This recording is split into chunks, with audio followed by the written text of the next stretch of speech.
Chapter 6. My nursery business had gone ahead satisfactorily throughout the early 80s, but I began to discover that I could not carry the load of business and details it entailed, nor give the time necessary to seeing customers and talking to people about orders, with all that meant. I loved my work, and I loved people.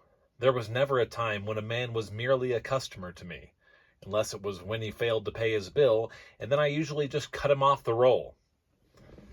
So it was often a long job to sell a short order, because people wanted to visit, and maybe I did too. You can't mix visiting and hard, exacting work, though. In a way, the man with a big job has to cut himself off from interruptions of all kinds.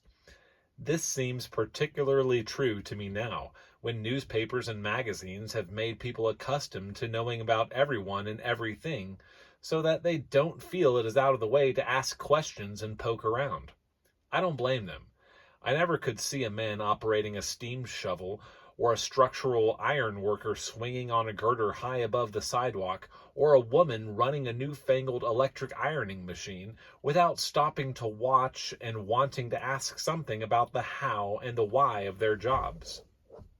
But to the man on the girder, questions might be a little out of place, especially if there was a good strong wind blowing.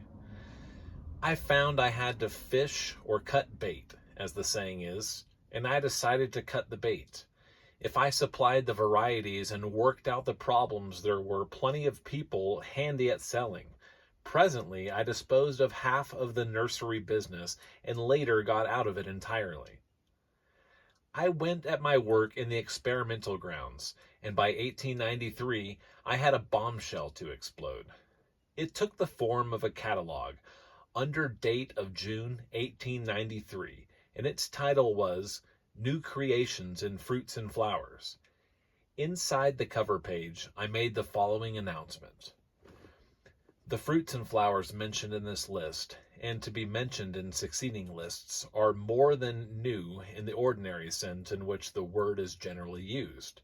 They are new creations, lately produced by scientific combinations of nature's forces, guided by long, carefully conducted, and very expensive biological study.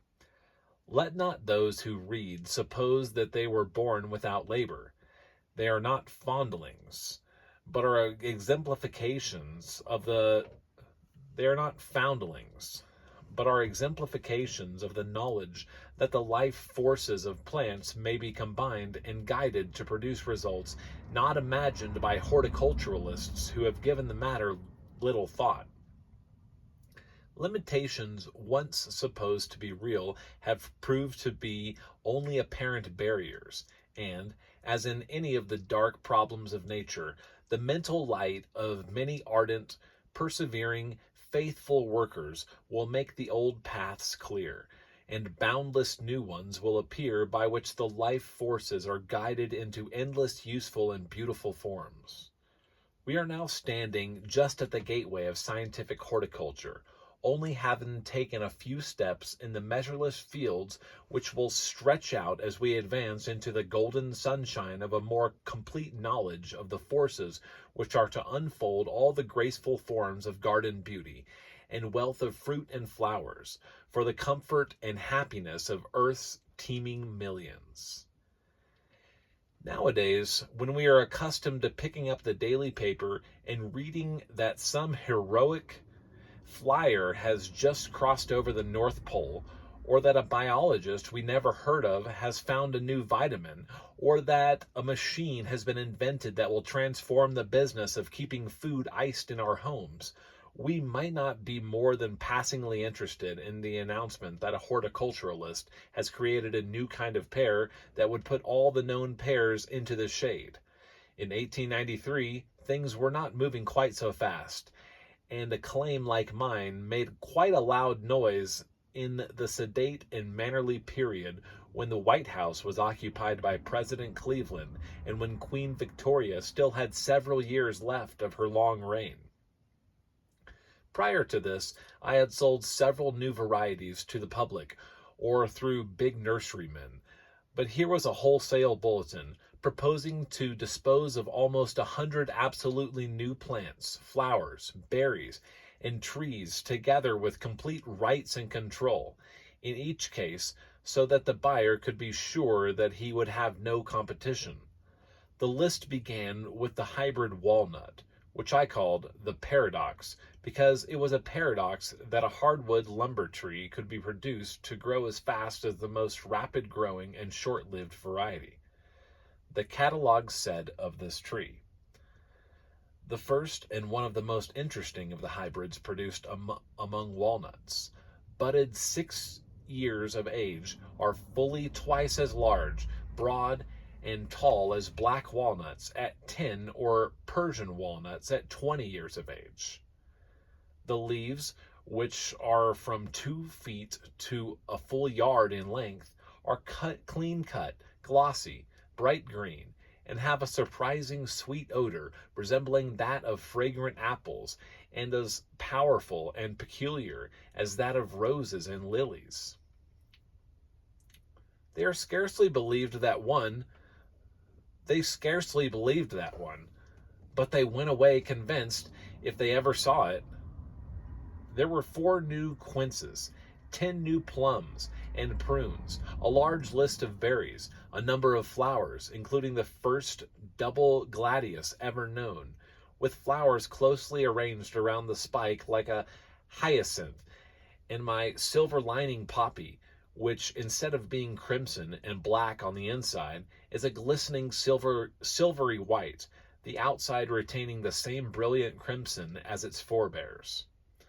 Finally, the booklet was completed with an offering of vegetables of new variety and productivity.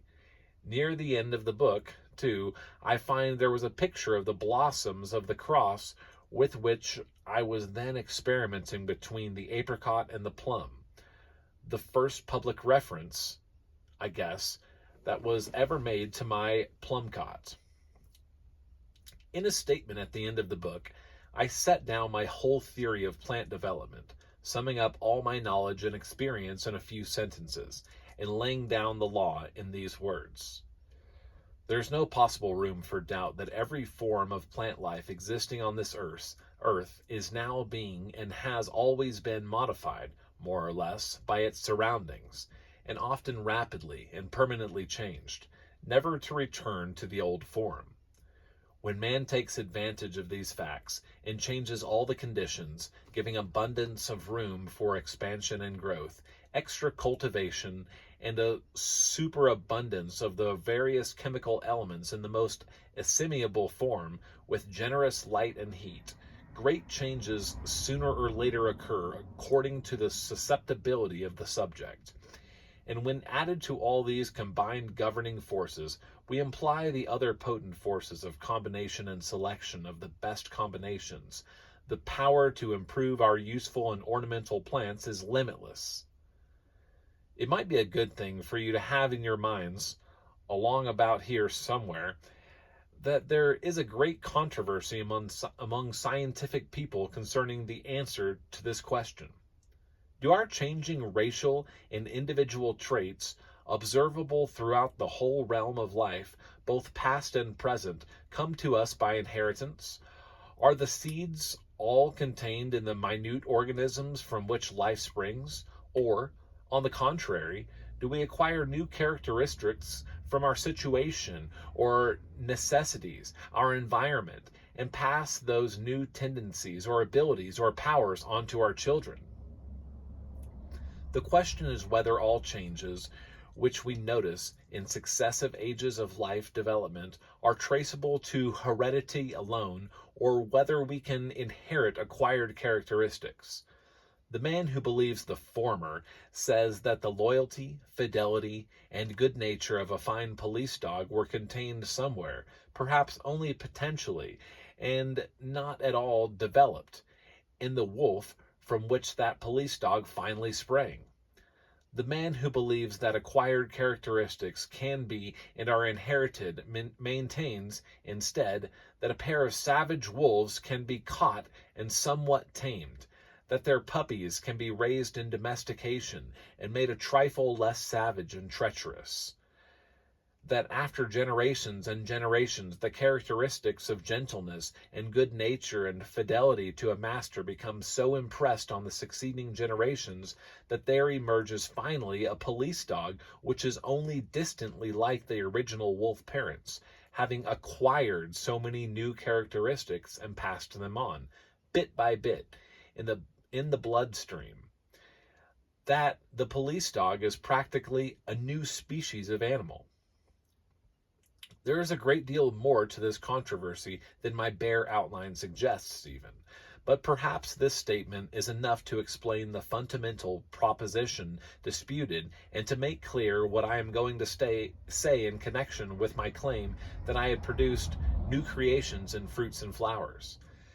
I myself have proved, beyond question or doubt, that new characteristics foreign to anything in the heredity of the plants involved can be and are so impressed in succeeding generations by my process of repetition, over and over and over again, and always for the same effect and in the same direction, that there comes out in the end through selection a new and distinct plant result. It was this conviction in the face of the controversy that I refer to that is expressed in the first paragraph of the summary I have given above. I stated that plant life is now being and always has been modified more or less by its surroundings, environment, and often rapidly and permanently changed, never to return to the old form. This was strong medicine for the straight heredity theorists, and balm of Gilead to those who believed with me. I'm going on in a moment to tell you something of the processes I employed.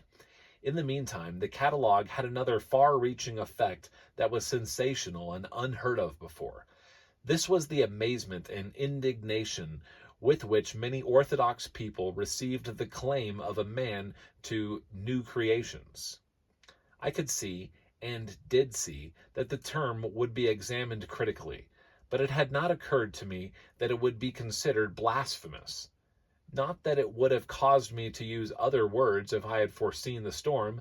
I have never been one to consider how my utterances would be received by others, so long as I felt convinced that what I said was sound, scientific, and accurate. I don't think much about the matter from this viewpoint, to tell the truth, because I was so absorbed in the importance of my work and the necessity for impressing horticulturalists with the significance of what I had accomplished. I spoke up and said my say, and then I went back to my job. It presently seemed possible that I was going to have a good deal of difficulty staying there. A perfect storm arose, in the heat and wind of which I was called a good many names stronger than blasphemer. I was preached about, talked at, written, telegraphed, scolded, abused, and even vilified. The more extreme of my critics said that I was setting myself up as a competitor of omnipotence, and the mildest of them called me a falsifier. One preacher inveigled me into his church, had me seated in a front pew, and then worked up a trap for me by which I had to say just what I believed as the truth of natural laws behind all life, and what I disbelieved as to the truth of metaphysical and superstitious theories concerning creation. When he had me, as he thought, in a fine bag, with the drawstrings pulled, he proceeded to berate me in good old orthodox style and ended by offering a prayer for my awakening. Of course, I had neither thought nor said anything either impious or blasphemous, unless it is impious and blasphemous to work with nature, utilize her laws, direct her work, apply intelligence to plastic forms, and then claim a victory in getting useful and beautiful results. But it was lively while it lasted. Still another class of people were stirred up over that catalog of mine, and those were the nurserymen and horticulturalists. A good many of them had already heard of me, or had seen some of my new varieties, and they were ready to believe almost anything I would seriously claim for my work. A good many had enough information so that they thought I might have accomplished a part of what I asserted for myself. They discounted me a little for exaggeration, but hundreds of them were straight out skeptical, or even scoffing. I had said in the catalog that I could not engage in long explanations by mail. They could either buy outright on the strength of my name and reputation, or they could come and see for themselves. The result was that of a shoal of them came. I have always been fond of the story one of them told me afterward. He said, "Burbank, I have traveled more than 3,000 miles to see your grounds and to find out about your assertions regarding your new fruit trees. When I got off the train this morning, I happened to meet an old gentleman who said he had worked for you for years. So I asked him what he knew about you. He said, 'Luther Burbank?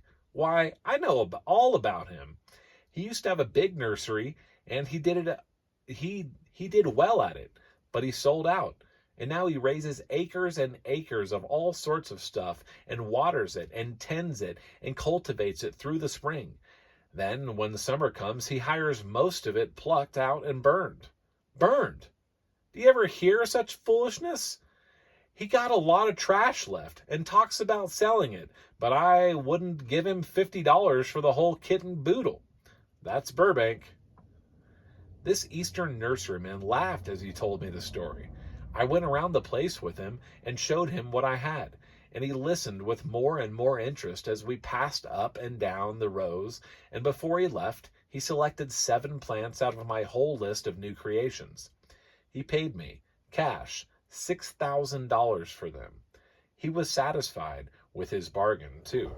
He made money out of it, big money, he has told me since, and from that day to this, he and his sons, who followed him in his business, have been among my best customers and strongest adherents. Well, the nurserymen came, and before another year was up, I had pretty well cleaned out my stock as listed in the catalog. There were still millions of plants on my grounds, in every possible stage of development, in every phase of progress. I couldn't stop. I didn't want to. I went on producing new varieties, and I went on calling them new creations, and I still do, because I claim they were and are new creations. Plant improvement can only be done by a man with a vision and a purpose. It is a lot like a man who puts in a window and thinks he is an architect. There is a wide gulf between the man who visions and plans and supervises the building of a beautiful structure and the man who drives the nails in its walls. Every nail is of importance. Every window is of importance. But still, somebody has to have all the general laws and principles and the whole idea in his mind. He has to adjust his buildings to its site, the materials to the surroundings, the workmen to the job, their needs to his purpose, and their equipment and materials to their needs. And then, in the end, there emerges the architecture, the finished building, the thought completed that originated in the designer's mind. In plant architecture, if I may coin an expression, the main thing that strikes me is that you have to wait for some of your materials to be arranged by nature. Wild seeds are your raw material. Wild seeds or cuttings from native trees or vines or shrubs. They are as wary and timid and hard to tame as wild animals. And also, as with wild animals, they are very likely to surprise you with traits and dispositions and tendencies you haven't counted on at all, so that you must be continually on your guard. Well, these raw materials and others you or someone before you have developed from them must grow to your needs, while others you can arrange. You have certain materials at hand, but you have to wait for others. They partially arrange themselves. In ordinary architecture, you merely shuffle them. There is a good example of this in setting cement. You bring all your materials for the house or the business block or the public building together and plan your arrangement for them. You shuffle your brickwork and your woodwork and your doors and windows and your porches and balconies and so on to get them into the right places so that your final proportions and balance and mass will be right.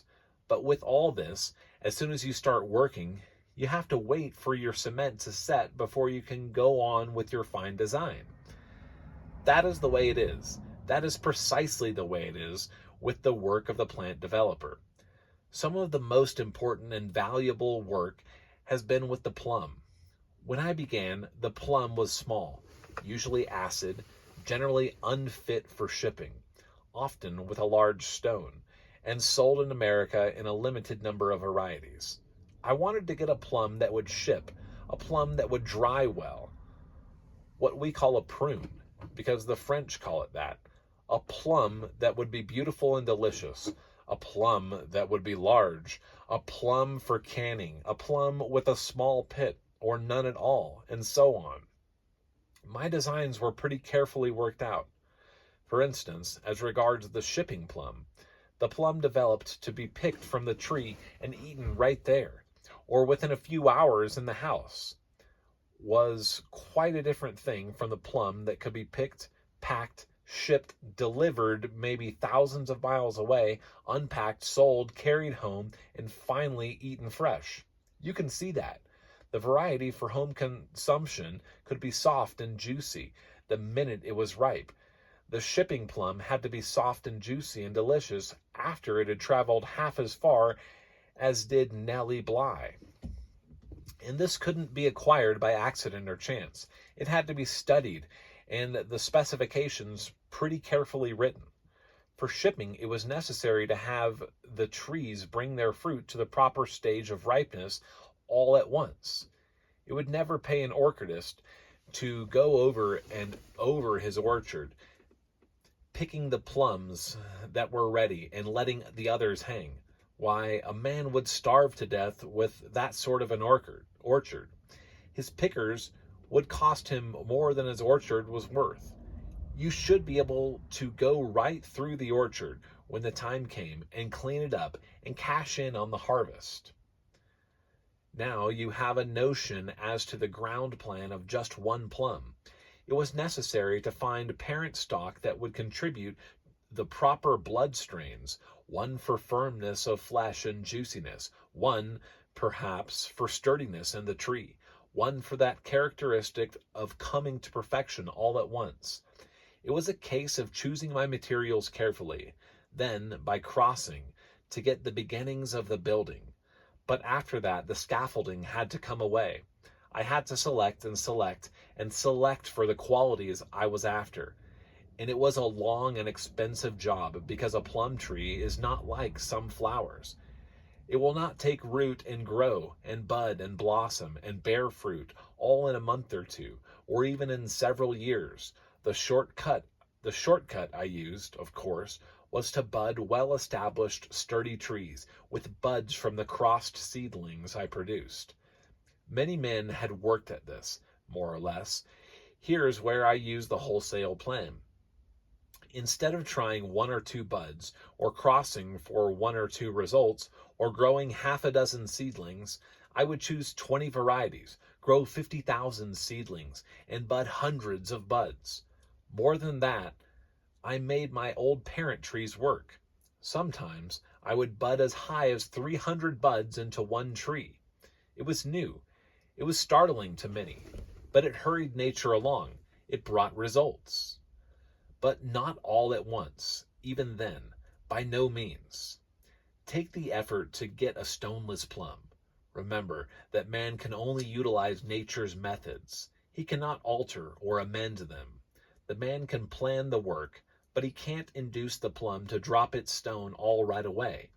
Even though man knows that, for his purposes, the stone is useless to the plum. You see, the plum has considered the stone important, about its most important part, throughout thousands and thousands of years, while man may have had the idea of dropping the stone for a few months.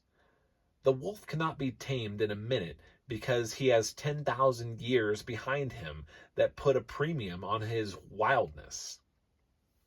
There is no use trying to change everything in a day. Our environment, the influences brought to bear on us to change or alter or soften or harden us. What does it weigh? It weighs like a grain of sand, and heredity is untold and unknown accretions of grains and sand, added, mixed with the cement of time and custom and habit, and slowly changed into stone, almost imperishable stone, yet still susceptible of being taken by a competent quarryman and lifted from its place by a fine sculptor with chisel and mallet, being transformed into something beautiful and majestic and immortal.